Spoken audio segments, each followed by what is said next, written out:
our heads. Our Father and our God, first of all, we say thank you. Thank you for our relationship with you. We look back from whence we've come. And God, we must say thank you because you have brought us through so much. There have been situations that we doubted who you were, and we didn't trust you like we should have. And then, God, there were moments that we stumbled, we failed, we made mistakes. But it was so good to know that even when we were at our worst, you still yet loved us, cared for us, and you kept right on guiding us. Thank you. We come tonight to just give back to you that which you already own, which is us. So we ask now for your anointing, the power of your presence to move in this place and in us, so that our coming tonight will be so enriched that we will find ourselves walking just a little bit closer to you than we were before we came in. Have your way in us. And God, we empty ourselves right before you. Fill us up now with direction, with your guidance, with your understanding, that we might be purposeful in who we are in you. Thank you now. And God, let us look at this moment as a moment in time for change, a moment for growth. So nobody knows us better than you do. Have your way in us. And we're going to be so careful to give you all the praise, all the glory, and all the honor. In Jesus' name we pray. Let every heart say, amen.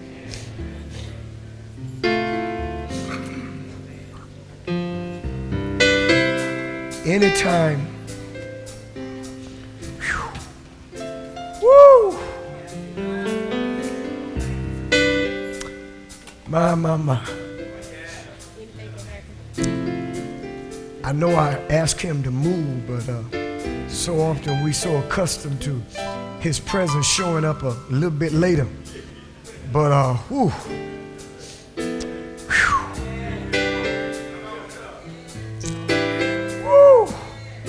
Let me ask you a question. What do you expect when you enter this place? What are you looking for? Are you hearing me? Because it ought to be like when you go to Walmart. You ought to go in there with an intent of picking up whatever you went in there for. And ain't nothing wrong with having a list. Am I right? But when you enter the Lord's house, you ought to have an attitude of, I'm up in here first of all to praise him. But I don't have a problem in asking him to bless me while I'm here. Because God got ways of blessing you now. And it ain't always with money. Sometimes you need a little more joy. A little more of his peace. So I just want to remind you all that when you come up in here, anything, not something, but anything can happen.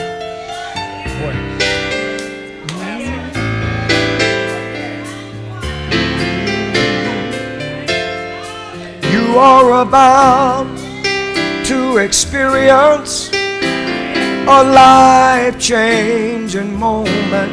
You won't be the same way you came. He's in our very midst. You will be healed, delivered. He will set you free. And it's because anything can happen in here. In here. In here. In here. In here. Up in here. Anything can happen in here. In here. In here. In here. In here. In here. This moment is designed for God to change your life. This moment is designed for God to change your life. This moment is designed for God to change your life. The heavens are open. The heavens are open. The portals are open. The portals are open. My spirit is open. My spirit is open for God to do anything. Anything. Anything.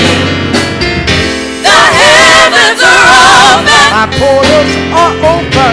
The portals are open. My spirit is open. My spirit is open for God to do anything.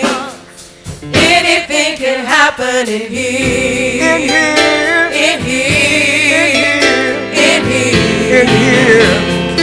Anything can happen in here. In here. In In here. here. In here.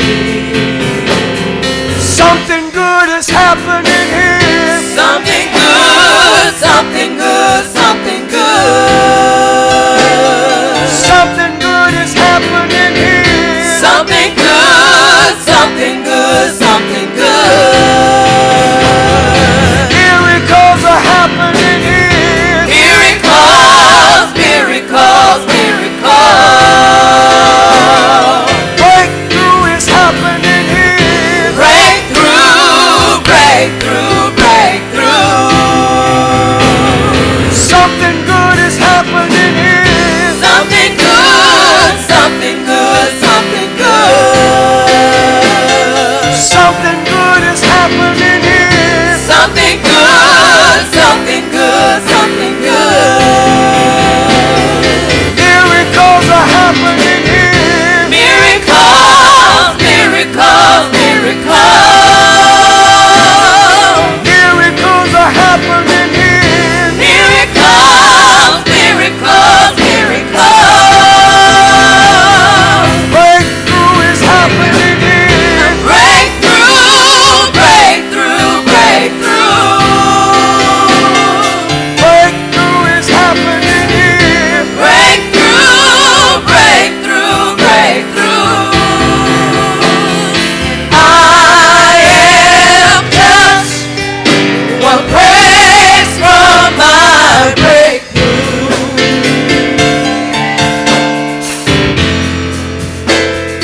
You are just one praise from your breakthrough.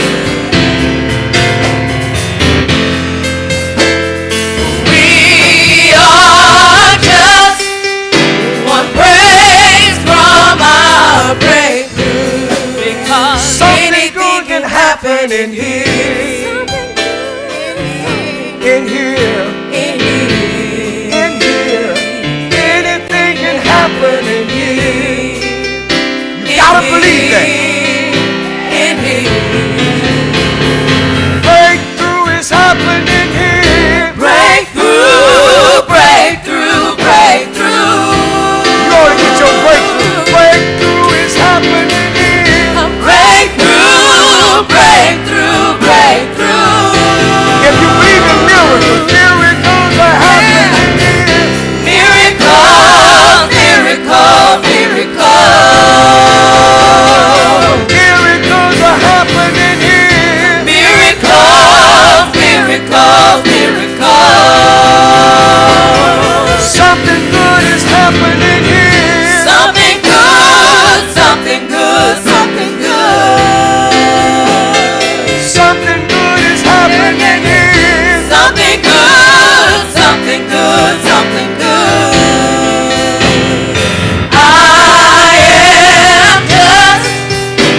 want praise for my breakthrough.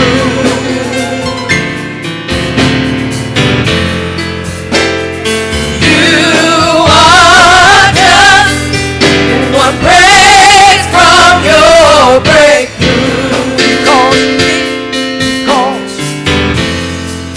Because anything can happen in here. In here.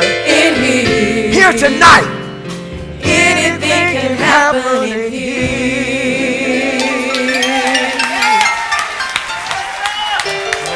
I'm going to call y'all back up, okay?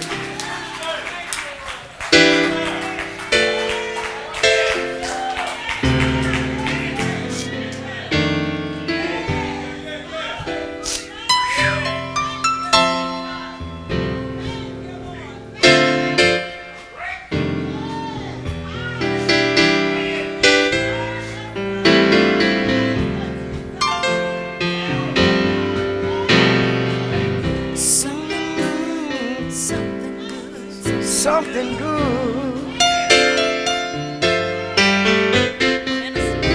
Miracles can happen in here. Something good is happening here. Something good. Something good is happening here. Something good. Breakthrough is happening here. Breakthrough.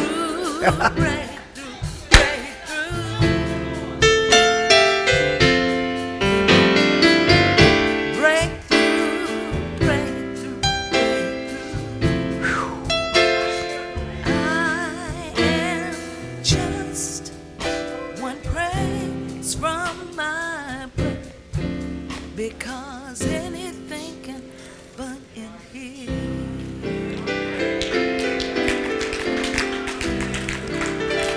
Church say amen. Amen. Amen.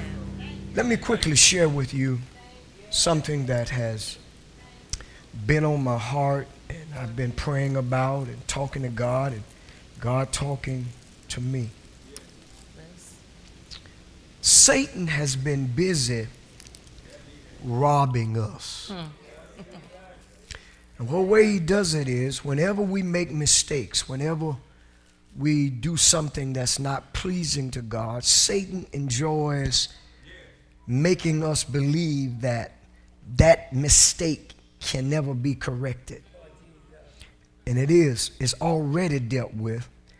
But God sometimes speaks to us that we might confess, that we might become aware, we become knowledgeable. So tonight is about restoration or restitution, however you want to define it. A little different than what we've been dealing with happy hour.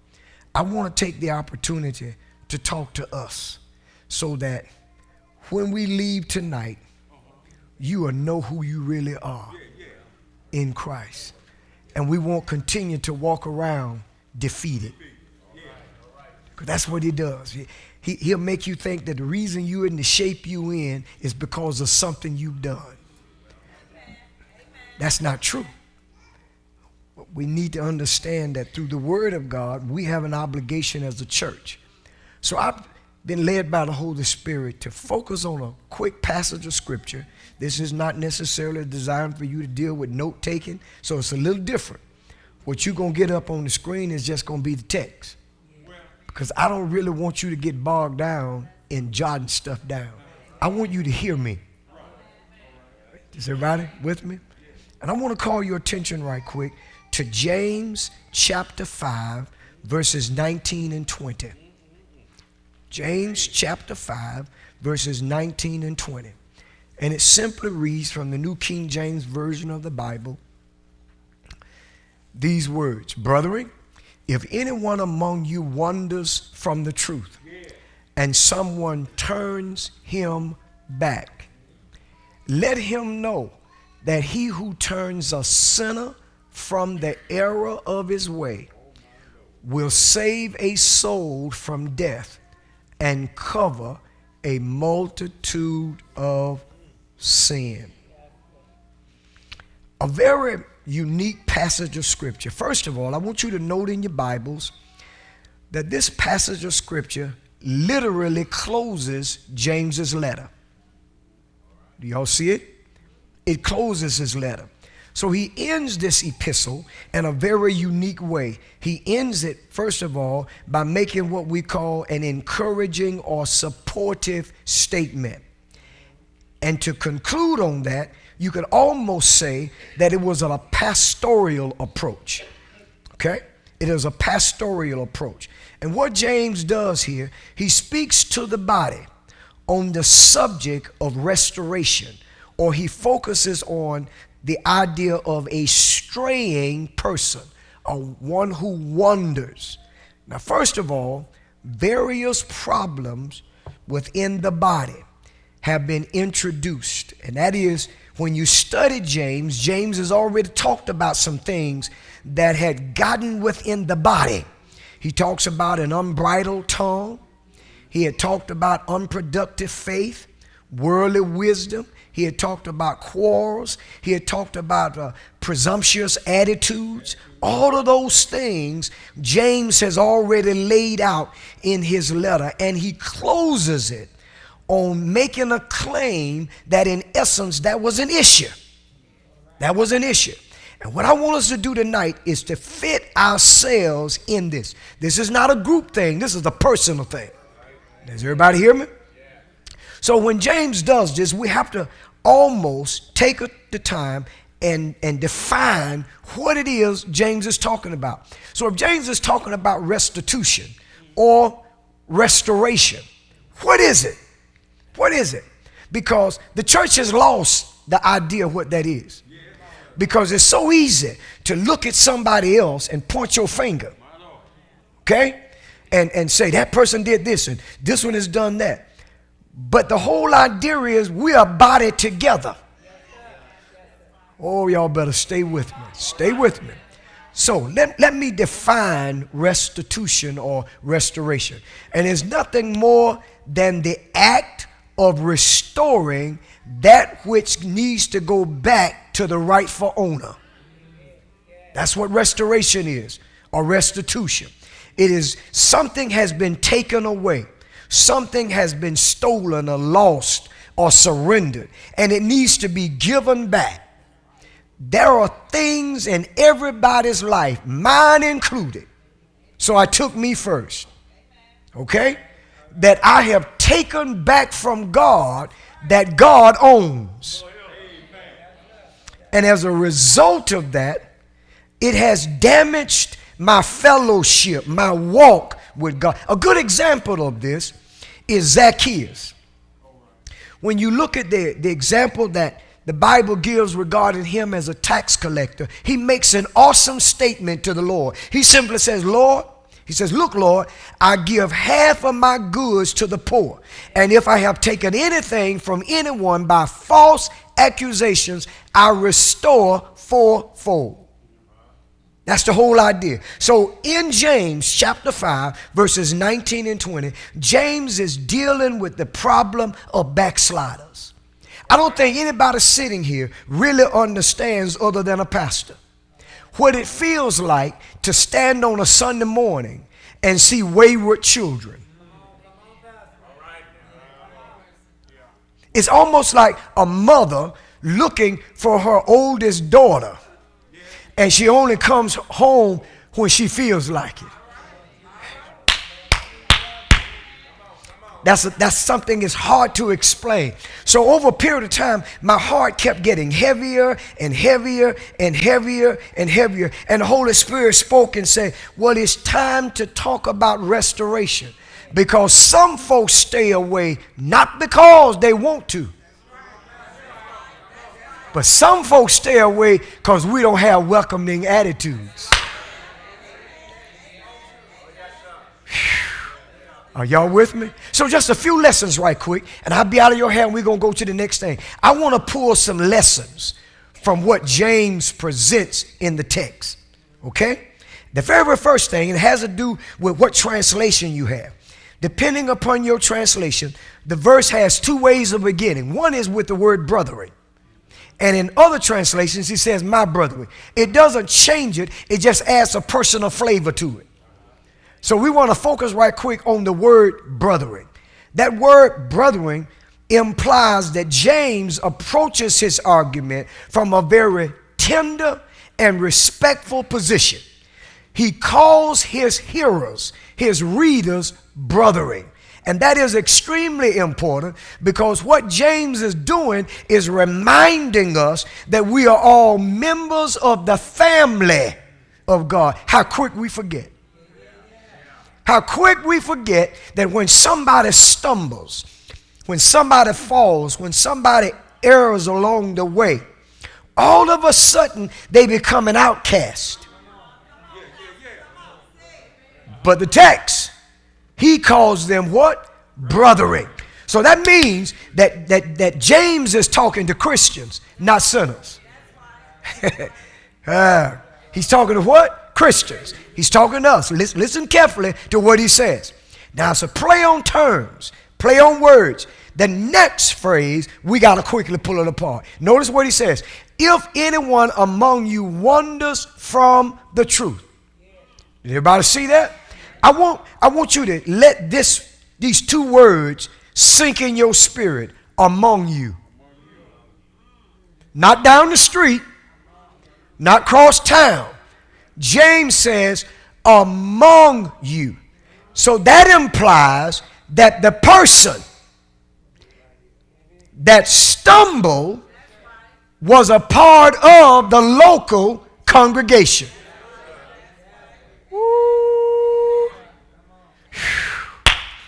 Do y'all see this? Am I making any sense to you? It's almost like your foot hit a rock and you stump your toe. You don't go and get the axe and cut it off. Boy. Do you? Now here's the thing. Depending upon the translation, there is an infinitive pronoun. Either your Bible will say any or anyone. Do y'all see it? Let me hurt your feelings and tell you. That says that could happen to any individual Christian. Don't ever assume because you walking right today that you're going to walk that well tomorrow. Do you hear me?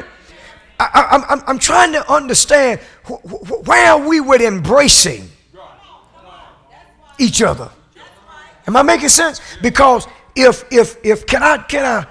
I'm always picking on you, Deacon Eberhart. But if you stumble, all right, fine, you stumble today. But what I can't do is walk on you because I may stumble tomorrow. I'm right today, but it's a possibility that I could screw up tomorrow. I shouted today. I prayed today. I'm in fellowship with God today, but tomorrow I could act worse than what you did today. All right, stay with me. I'll be at your hand in just a minute. James uses a word that I want y'all to see. Depending upon your translation, that word would be wander or stray or err. I don't know. I ain't got the time. This wasn't designed for that.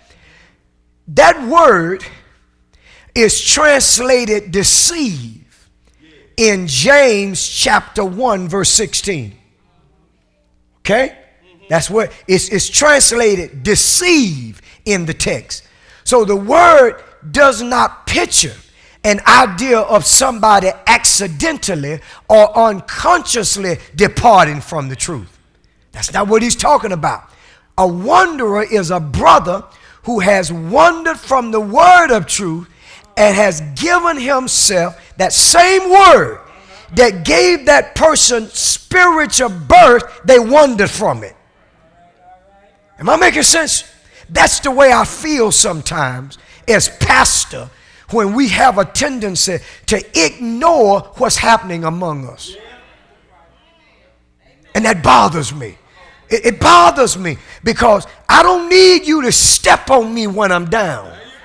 But I do need you to love me that I can rise again. The church is missing that element.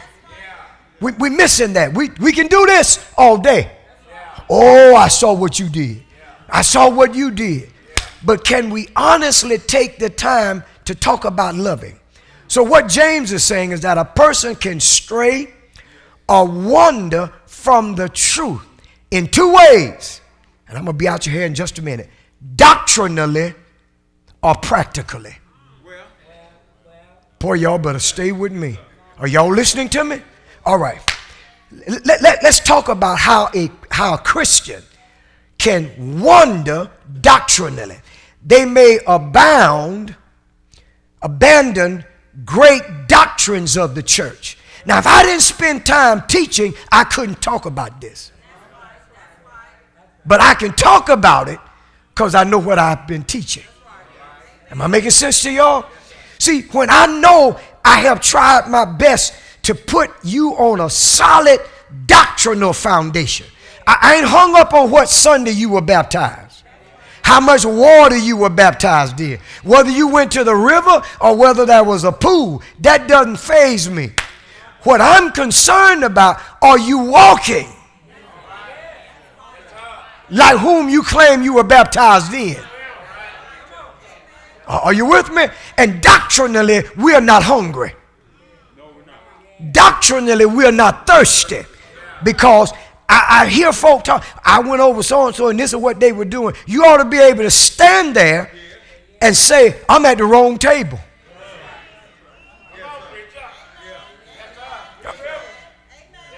Because if they dressing you from the outside without dressing your heart first, you ain't got time to look holy, but you do have time to be holy.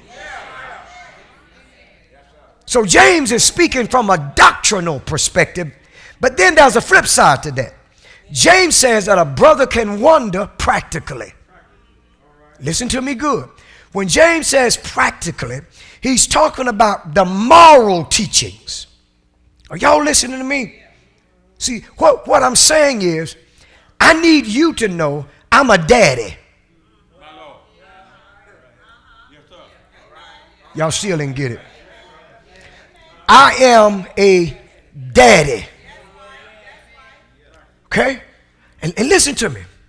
There have been some things brought to me that made me look at it spiritually.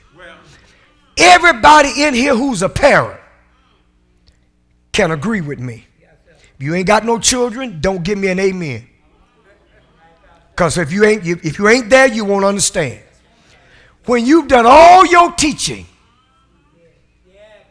and your children get on your last nerve. But what you must not ever forget, you don't teach for the sake of seeing instant change. Because that would be hypocritical to teaching. It's like planting a seed. Am I making sense? And you don't get a crop tomorrow, but plant the seed well. And in God's own due time. See, all of what I'm talking about, this moral teaching, is found in Jesus' teaching in the Sermon on the Mount. And everything that Brother Shelley's teaching on Sunday morning. Practically, we got a lot of Christians in the body of Christ. Practically, they make constant mistakes. But I don't ever want a believer up in here to think or believe because they made a mistake, they don't belong no more. See, I discovered something. I can talk about my children, but you can't. Boy, y'all done got quiet. Y'all done got real quiet. There's a difference. See, I'm the pastor. And I very seldom call few people. I'm very cautious of who I call in when I got to deal with an issue. Because I don't need nobody to say, I see what you do. I only talk to you. See, I need somebody who understands, been there, done that. And there's a thing called grace. Whew. Grace is real, baby. When you really extend it to somebody and say to that person, God's amazing grace is available. Boy, y'all. So we can err twice, doctrinally and practically. But in no case, and let me clear the air, because I can tell where some of y'all minds are. See, some of y'all were all right, and you got shaky when I said my children. It was like, oh, what he talking about? See, no. I use my own kids like I always use myself for my own personal teachings. Am I making sense to you? So we are family. And if anybody dogs anybody out of here, it ain't got no business being us. See, that's a low-down family that can't love somebody when they way down. Seriously. Because it's so easy to step back and say, I'm just sick and tired. I telling you over and over and you going to do your thing. Hush! Hush for a moment. Grace!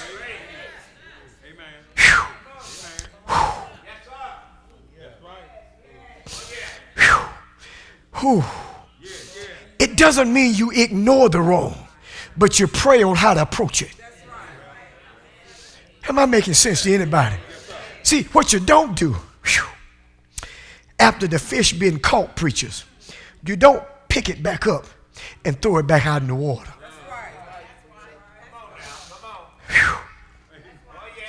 Some fish are slow to get their scales off, but they can still get happy because they've been caught.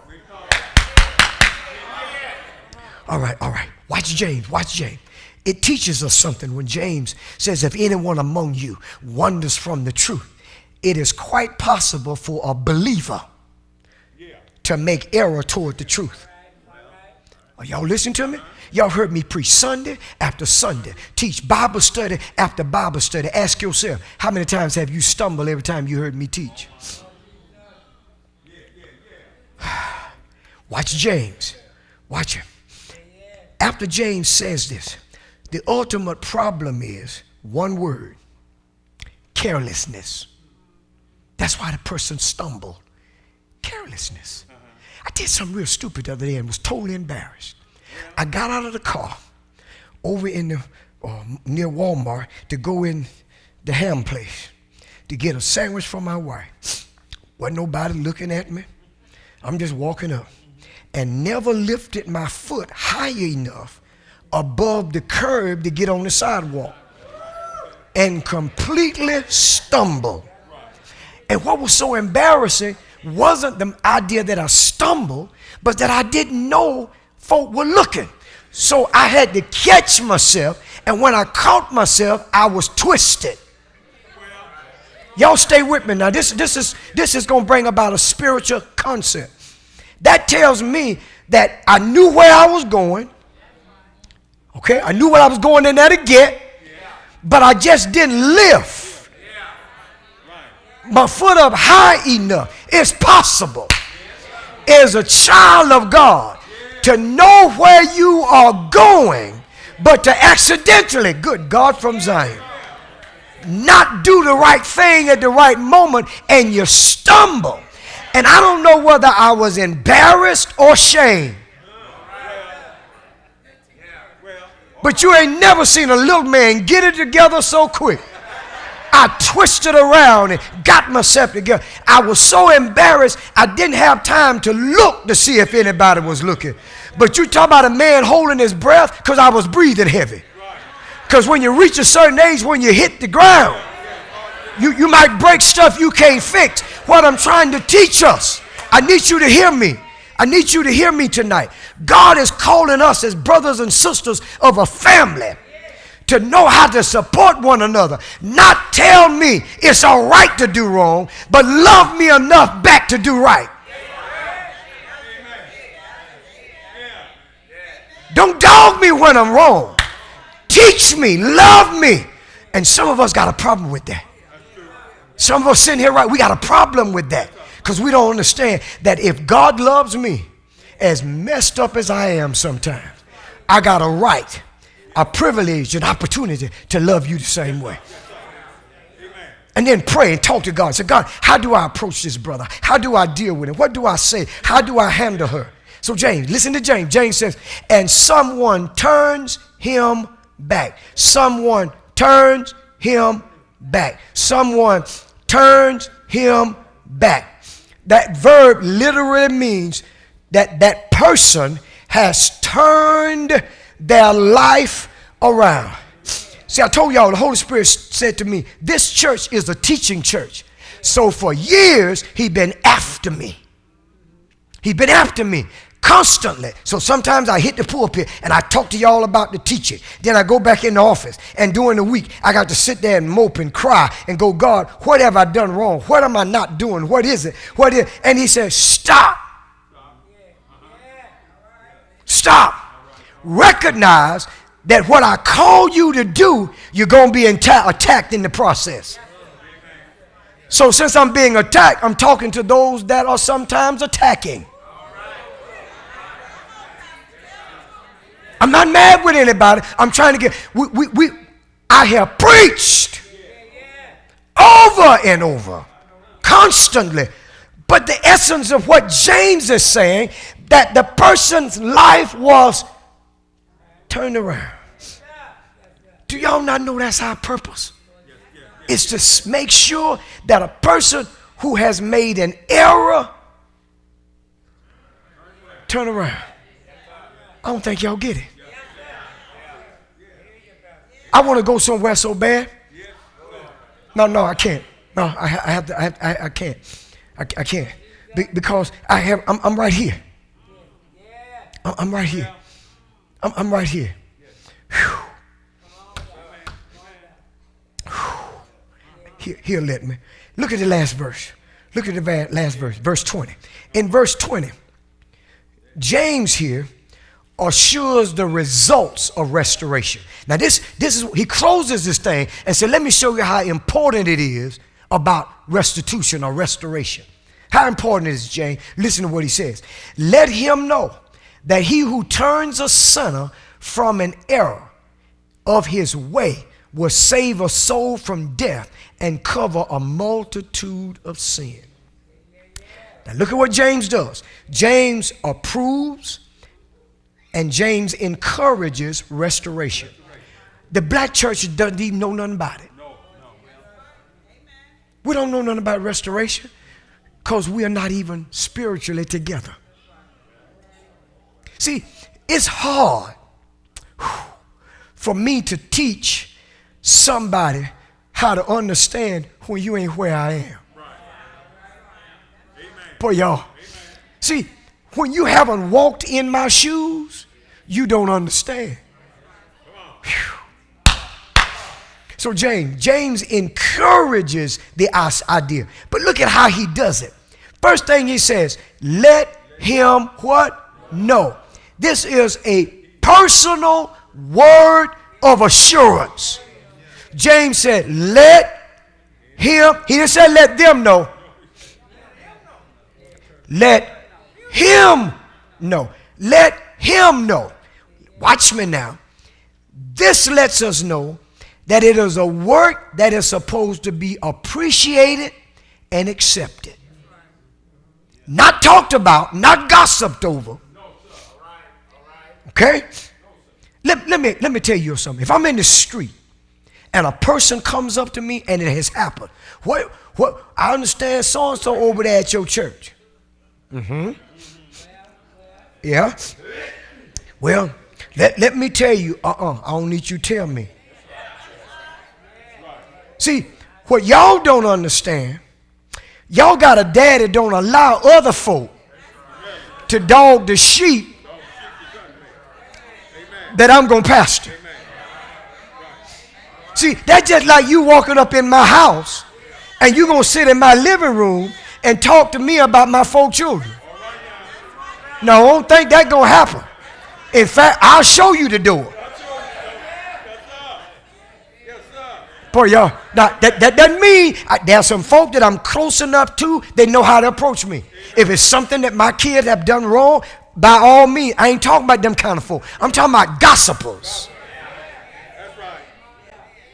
Watch James. Watch it. Watch. James declared that he must turn a sinner from the error of his way. Now, I got to explain something. The word sinner in the text is not a good translation because James is talking to Christians. You with me? So the sinner is a believer.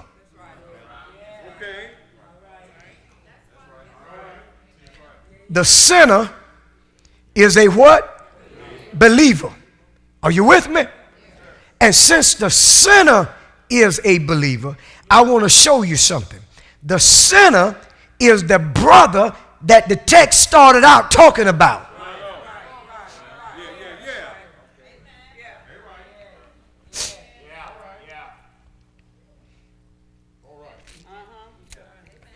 James closes and says that he who turns a sinner from his way. I want to show you a contrast in the statement. His way ought to be contrasted with the way of the truth. See, the only way to make a mistake is when you start doing what you want to do. Text says his way. Y'all with me? And I've reached that point. Y'all have no earthly idea. None. Absolutely none. No. I can't even explain it to you. How it makes me feel. I stay up all night long wrestling over text, reading something, trying to get clarity on something. And we don't get in the Word. It took me to stand in this pulpit and declare a special service to get as many folk as I got in here tonight. I have no intentions of doing that every happy hour. What I want you to do is to hear me. God wants us to grow.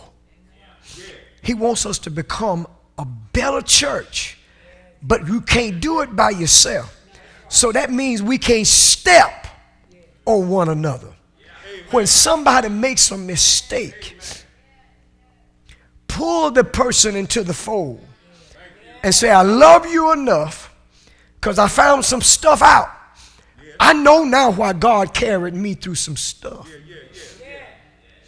Because there are certain people I get attached to because of weaknesses in their lives, and we walk on them. I'm going to ask you something. What's wrong with you? Whew. What's wrong in your life? This ain't for something you need to look at somebody else. What's in yours? This is personal. This ain't got to do with don't look at nobody. Ask yourself that question. Where have I gone wrong? James closes in that text and says, if you do it, you take the person away from sin or even death. Now, there's an argument on the table, theologically, whether he's talking about a physical or spiritual death. See, some of y'all don't believe that all death ain't death God called for home. I don't teach that. Because there are some things I can do to myself that I bring death on myself. See, if I go and rob the bank tomorrow and get shot in the parking lot, that don't y'all have no home going talking about it was the Lord's call. No, you lied. That was my decision to go and rob the bank and get in the path of a bullet. That ain't got nothing to do with God. That's my choice. So I want you to leave tonight understanding there's something God leaves in your hands.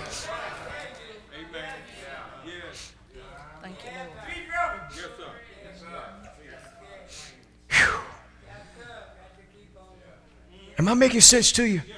Do you not see this in the text? Do you not see it?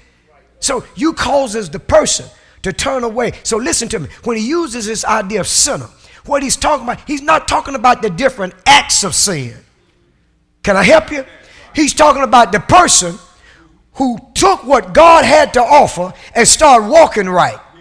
but messed up and turned and went in the wrong direction. It ain't about how many sins they commit. It's about going in the what? Wrong direction. That's the key. Headed in the what? Wrong direction. And we ain't thirsty. We ain't hungry. We're not really interested. Can count on one hand sometimes on Sunday mornings how many come to Life Application. Just play softly. I ain't mad with nobody. I prayed about it. And God said to me, keep right on teaching. Because the deal is, somebody gonna hear me one day. Ain't nobody hungry. And it might be because we don't understand the ministry of restoration. I know if I fail and broke my leg, somebody need to take me to the local hospital. Because sitting at home with my leg propped up ain't going to bring about healing. So when somebody makes a mistake, this is the place for them to come. Now you don't rally around like it never existed. If I made a mistake, talk to me, love me. Don't ignore the wrong I've done, but love me back into the kingdom. I'm talking about that real love, not this fake and phony mess that exists among us as Christians.